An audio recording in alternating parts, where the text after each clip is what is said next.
All right, Tosh, I'm confused with the concept of rebirth in Zen. Could you touch on this briefly? Yeah, I talk about this in my book, right? And there's actually different beliefs in Buddhism as well. But the Zen view is, here's an example. So somebody asked the Zen master, what happens when we die? The Zen master said, I don't know. And the student said, well, you're a Zen master. How could you not know? The Zen master said, I'm not a dead one. Right? Yeah, there's a lot of ideas and theories about reincarnation, rebirth, but do we really know it's true?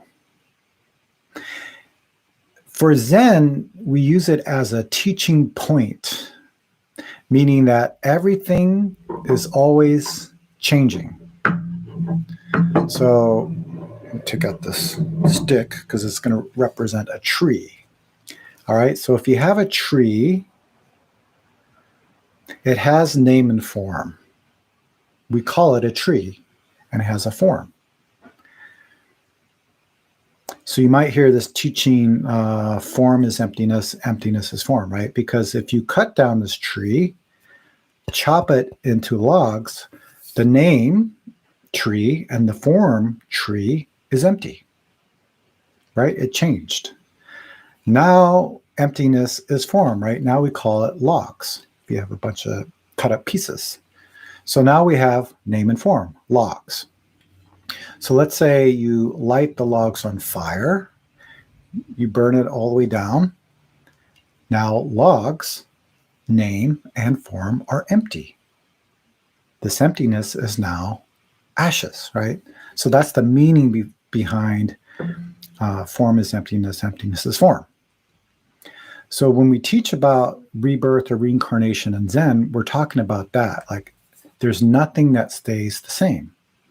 In fact, rebirth is already happening in every moment. So that's an important point as well. I talk about this in my book, so I recommend you check it out. Even the Dalai Lama, so I was just thinking of Buddhists who, some of them believe in reincarnation, but even the Dalai Lama wasn't certain. He said, if scientists prove that it doesn't exist, then it doesn't exist, right? He's open to it because there's, just like with any teaching point, there's a meaning behind it. And what's most important is, in Zen, we talk about the great work of life and death. Life and death are opposites thinking. I and you are opposites thinking. Old and young is opposites thinking. Good and bad is opposites thinking. Opposites leads to suffering. Opposites lead to dissatisfaction in our lives. So the Buddha pointed that out very clearly in the Four Noble Truths. If we create a strong sense of I, there has to be a you. That's where opposites begin. So in Zen, we get to the source of suffering by asking, then, what is this I? And where does it come from? Because if we pierce through that, then we solved the great question of life and death, right? Because life and death actually disappear. So going back to my tree, log, ash example, form is emptiness, emptiness is form is just a conceptual teaching. Because if we actually wake up in this moment, there is no form, there is no emptiness, there is no life, there is no death, there's no I, and there's no you. Listen. That sound does not have life, death, I, you, good, bad, right, and wrong. It's before thinking. At that moment,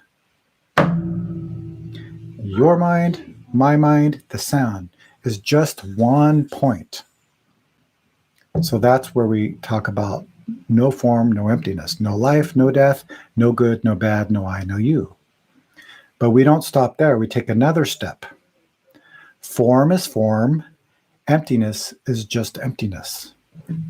So going back to the example, tree is just a tree.